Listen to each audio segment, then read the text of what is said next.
요동정벌은 왜 일어나게 된 것일까? 요동정벌이라는 것이 과연 현실적으로 가능했는가? 자, 여러분도 잘 알다시피 조선을 세운 이성계는 흔히 말하는 이 역성혁명으로 조선을 세웠죠. 그런데 이 역성혁명 과정에서 이성계는 세 번의 반역 사건을 일으킵니다.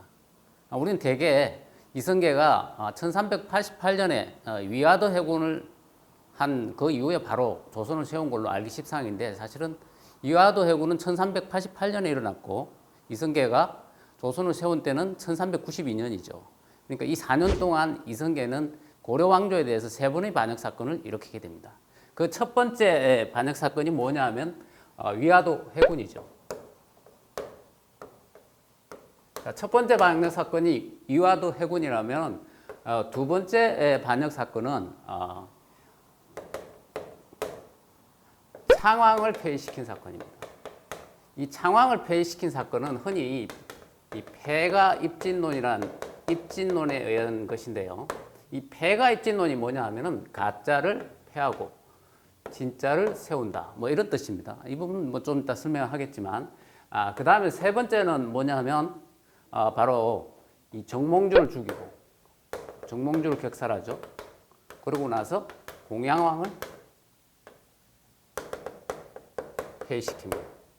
이 세 가지의 반역 사건을 통해 가지고 이성계는 조선을 건국하게 되는 것이죠. 그런데 이 세 가지의 반역 사건이 왜 일어났느냐 하는 것이 우리가 중요한데요.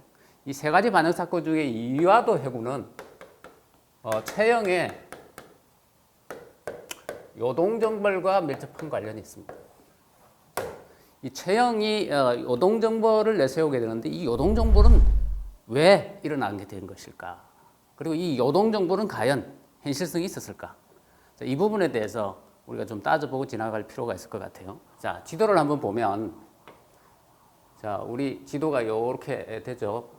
자, 요동 땅이 여기 있어요. 그다음에 요아란 강이 이렇게 흐르고, 그다음에 여기 나나란 강이 북경위로 흐르고, 여기는 이렇게 해서 황하강이 이렇게 흐르죠. 자, 우리가 흔히 말하는 요동은 이 지역이죠.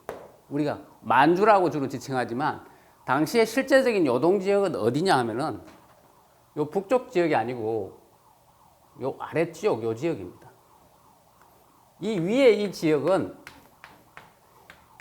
여진족이 차지하고 있었기 때문에 사실은 여기에는 명나라가 크게 실력을 행사하지 못한 지역이죠. 요동정벌이라는 건 바로 이 지역을 정벌하는 것인데, 이 요동정벌론이 왜 일어났느냐 하면은 명나라가 서죠. 그래서 이 명나라를 세운 사람은 주원장이라는 인물인데, 이 주원장이라는 인물이 명나라를 세우고 나서 여기에 있던 원나라를 쫓아내게 됩니다. 그래서 이 원나라가 도망을 가죠. 그래가지고 몽골로 도망을 가게 되고, 이 몽골로 도망간 이 원나라를 북원이라고 해요.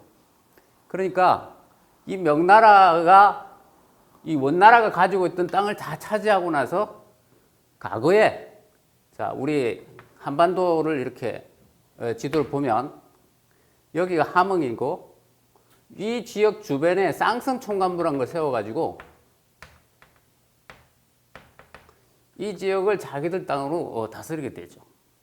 그런데 이 명나라가 원나라를 차지하게 되면서 이 지역은 원나라가 차지하고 있던 땅이니까 이제 우리가 다시 차지할 것이다. 그러니까 니들은 이걸 내놔라. 그래서 여기에 보면 철령이라는 영이 있어요. 이게 강원도 북부 지역에 있는 고산군이라는 지역에 있는 영인데요. 요 북쪽 지역, 동쪽 지역, 서쪽 지역은 전부 다 자기들 땅이다. 그러니까 내놔라, 이 얘기가 된 거죠. 그런데 이 원나라가 차지하고 있던 이 상성 지역, 이 지역은 공민왕 때에 이미 고려가 다 회복해가지고 고려 땅으로 만들어 놓은 뒤죠. 그런데 20몇 년이 지나가지고 이걸 다시 내놓으라 그러니까 고려가 뭐라고 했어요? 이게 우리가 과거에 고려 16대 예종 때에 이미 우리 땅으로 완전히 만든 것이고, 이게 잘못돼가지고 원나라가 자기들 땅이라고 우긴 곳이란 말이죠. 그런데 이걸 우리가 공민왕 때 다 찾았다는 거예요. 그러니까 이건 우리 땅이지 원나라 땅이 아니다. 그래서 돌려줄 수가 없다. 이렇게 하는데도 불구하고 이 명나라에서 군대 1000명을 보내가지고 여기에 천령위라는 것을 설치를 하고 자기들 땅을 아예 공인해버리죠. 그리고 나서 요동에 있는 그 배설이 한 1000호쯤 되는 인물을 100호 정도 되는 인물을 보내가지고 알려줘요. 그런데 최영이라는 인물이 이 당시에 이제 우리 총리격인 입장에 있는데 땅을 접수하러 온 얘를 갖다가 응유하고 따라온 군사들을 25명이 따라왔는데 21명을 죽여버려요. 나머지는 감옥에 가둬버리죠. 그럼 이렇게 하면 어떻게 되겠어요? 전쟁 치자는 거죠. 결국은 이때에 이제 우리 쪽에서는 안 되겠다. 우리가 요동을 정벌해야겠다. 근데 과연 이 요동 정벌이라는 것이 과연 현실적으로 가능했는가? 정말 요동 정벌을 하자고 했으면은 이게 성공할 수 있는가 하는 게 지금 우리가 궁금한 점이에요. 근데 당시 상황을 한번 살펴보면 이에 대한 답을 얻을 수가 있죠. 당시에 이 명나라의 상황을 살펴보면 명나라는 남쪽에는 베트남 쪽하고 싸우고 있었어요. 그래서 요 아래쪽에 보면 윈난성이라고 있는데 이쪽에서 아직까지 이 싸움이 계속되고 있었고 북쪽에서는 북원하고 싸우고 있었죠. 그리고 명나라 군대의 15만 병력이 이 북원을 치기 위해서 공격 중이었단 말이죠. 근데 명나라가 그러면 여기에 동원할 수 있는 병력 수는 얼마나 되느냐? 기껏해야 3만 정도밖에 되지 않았어요. 그리고 실제로 이 요동 안에 머물고 있는 명나라의 병력은 얼마나 되느냐? 기껏해야지 1만 명 미만이었어요. 그래서 이 최영이 요동을 정벌해야 되겠다 하고 동원한 병력 수는 얼마냐? 정예군, 그러니까 군병력이죠. 이게 전투병력이 약 3만 5천 정도. 그 다음 지원병이 한 1만 5천. 지원병이. 그리고 합해서 한 5만 병력. 이 5만 병력을 가지고 10만이 다 이렇게 뻥을 쳐가지고. 그래서 10만 병력으로 출병을 하게 되고, 이 출병을 할 때에 이제 대표적인 장수가 누구냐? 바로 그 당시에 전쟁 영웅인 이성계하고 그 다음에는 조민수란 인물이에요. 그래서 이성계와 조민수에게 각각 자군 통사, 우군 통사를 맡겨가지고 군대 5만을 안겨서 공격을 하게 되죠. 근데 실질적으로 이 당시에 그럼 요 지역을 원래 지배하고 있던 세력은 뭐냐? 여러분 역사 공부하다 보면 나하추라는 인물을 만나게 되는데요. 이 나하추라는 인물이 원래는 이 원나라의 장수였어요. 그러면서 조상 대대로 이 지역, 원나라가 집권하던 시기 이 지역을 지배하고 있던 세력이에요. 근데 이 나하추라는 세력이 여기를 장악하고 있다가 그 1387년에 그러니까 위화도 해군이 있기 한 해 전이죠. 이때에 명나라 군대하고 전투가 붙었는데 명나라 군대하고 싸워보니까 안 될 것 같으니까 항복을 해요. 그리고 나서 명나라 군대의 일부가 되어가지고 이 윈난성으로 지원을 가게 된 거죠. 근데 이 윈난성 전투에서 나하추가 죽어요. 그러니까 여기는 뭡니까? 무주공산인 거죠. 최영은 여기에 간자들을 몇 번 보내가지고 상황이 어떻게 되는지 확인을 했어요. 그러니까 거긴 지금 병력도 별로 없고 뭐 큰 문제도 없고 무주공산이다. 이걸 확인한 거죠. 그래서 병력을 5만을 해서 여기로 보내려 했던 거죠. 만약에 이때에 최영의 그 명령을 그대로 이성계가 수행을 했다면 사실은 요동 지역은 고려가 차지했을 것이다. 그걸 어떻게 증명할 수 있느냐? 1370년에 이성계가 1만 5천 병력을 가지고 요동 1차 정벌한 적이 있어요.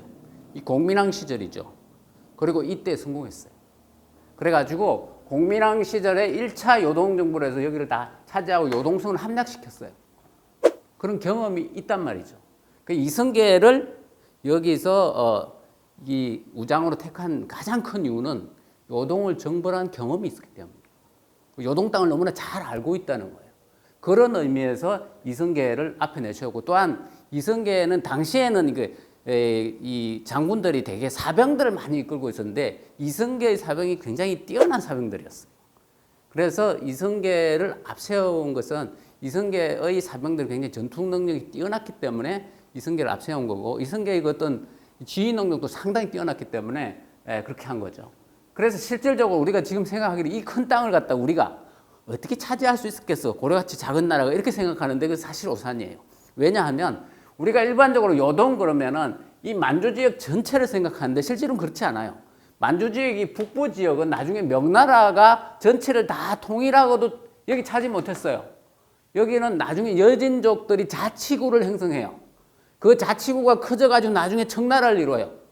명나라를 오히려 무너뜨리죠. 여기서 누르라치가 나온 거예요. 그러니까는 실질적으로 이 요동이란 부분은 이 어주를 건너 압록강 건너가지고 여기 신장에 이런 요 아랫부분 요동반들 요 부분뿐이에요. 여길 차지하려고 하는 거죠. 그리고 그 당시에 이 병력으로 거길 차지한 데는 별 무리가 없었다. 그렇다면 그 다음은 어떻게 되느냐? 되게 이제 우리가 이 논쟁을 할 때 우리가 차지했더라도 이것을 유지하는 데는 굉장히 어려웠을 것이다. 뭐 이런 주장을 많이 하잖아요. 되게 사람들한테 물어보면 요동 뭐 그때 차지했더라도 어마어마한 명나라 병력이 또 오면 우리가 어떻게 이기겠어? 이렇게 생각하잖아요. 근데 이 지역은 대대로 고구려가 지배하고 있던 지역이고요. 고구려 인구는 중국에 비해서 굉장히 적어요. 그럼에도 불구하고 여기를 차지할 수 있었던 이유가 뭐냐 하면 이 지역 사람들 자체가 한족이 아니에요. 뿐만 아니라 이 지형이 굉장히 까다로워요. 여기 요하라는 큰 강이 있고 그 다음에 그 옆에는 또 대능하라는 또 강이 있어요. 그래서 그 강들로 쌓여있기 때문에 침입하기 굉장히 어렵고 요동에서 가장 요지가 뭐냐면 요 바로 위에 있는 신양이라는데 지금 우리가 흔히 말하는 이제 써냥이라고 이야기하는 곳이죠. 여기만 차지하면 요동은 차지하는 거예요. 자, 그 다음 상황은 어떻게 될 건가? 이 당시에 명나라가 요동 지역에 동원할 수 있는 군대를 세보면 알 수 있어요. 명나라가 당시에 총 동원할 수 있는 군대라는 게 그렇게 많지 않아요. 여기에 지금 15만 병력이 가 있죠. 승리하고 돌아온다 하더라도 얘들이 15만이라 그러는 것도 사실은 부풀어진 거예요. 자, 우리가 5만 병력을 가지고 뭐라 그래요? 10만 병력이다 이렇게 이야기하죠. 얘들 15만이라 그래도 기껏해 6, 7만 병력이고 거기에 지원병을 제외하면 실제 병력은 4, 5만 밖에 안 돼요. 자, 이 병력이 전투부대에 돌아가더라도 우리 정예부대하고 붙어가지고 이길 가능성이 별로 없어요. 그 다음에 이 아이들이 전부 다가 요동에 다 투입할 수가 없어요. 중국 땅은 워낙 크기 때문에 중국에서 중요한 지역은 요동 지역이 아니에요. 그러니까 어디죠? 아래쪽 지역에 자기들이 가장 중시하는 이 하북평야 지역이 방어돼야 되니까 이쪽 지역에 군대를 많이 둬야 된단 말이죠. 그럼 요동 쪽으로 정말 최대한으로 병력을 동원해가 지원할 수 있는 병력 수는 6만 정도였다는 거죠. 그 6만을 가지고 여기를 들어오면 여기에 여진족이 많이 있죠. 합세를 하면 고려하고 이길 수가 없다는 거죠. 그러니까 최영의 판단은 결코 틀리지 않았다. 그런 점에서 보자면 최영의 요동정벌론은 굉장히 현실성이 있는 것이었다. 우리가 1차적으로 1370년에 이 요동 땅을 차지했고 그때 1개월 머물렀다가 물러났단 말이에요. 근데 이때 2차적으로 여기에 다시 성공했더라면 그 뒷일이 어떻게 됐을지 몰라요. 대개는 우리가 지금 현재 한반도로 우리가 축소되어 있고 그리고 생각이 거기에 막혀 있다 보니까 저 요동 지역이라는 거에 대해서 우리가 설마 차지할 수 있겠어 이렇게 생각하는데 고구려를 생각해 보면 그렇지도 않아요. 고구려 인구라는 게 백제 인구하고 비슷해요. 여기는 땅은 엄청 크지만 인구는 많지 않은 지역이에요. 그 다음에 고구려 인구의 구성비를 보면은 소위 말해서 우리가 한민족이라 하는 고구려 족속과 말갈 족속, 즉 여진족이죠. 이 구성비가 비슷해요. 그러니까 여러 족속이 결합되어 있는 곳이에요. 그렇기 때문에 여기에 있는 지형적인 이점을 활용한다면 막을 수 있다. 중국은 나라가 크기 때문에 대려 집약성이 떨어지고 그것 때문에 700년 동안 고구려를 지배하지 못했던 거예요. 그런 점에서 보자면 당시 명나라는 초기였고 북원이 아직 망하지 않았고 남쪽에는 역시 저항 세력이 많이 있었고 내부적으로도 혼란이 계속 지속되고 있었기 때문에 이런 상황에서 만약에 최영의 뜻대로 출동을 해서 요동으로 들어갔다면 아마도 1차적으로는 요동을 점령했을 것이다. 그 다음 2차적으로 요동을 방비할 수 있겠는가, 지켜낼 수 있겠는가, 그것도 50% 이상 가능성은 있었다는 거예요. 그런 측면에서 보면 사실 이승계의 위화도 해군은 굉장히 안타까운 일이죠. 예. 자, 그 다음에 우리가 한번 볼게. 자, 이승계는 그런데 왜 위화도에서 해군을 했는가? 위화도 해군은 과연 계획적인 반역인가? 아니면 우발적인 사건인가?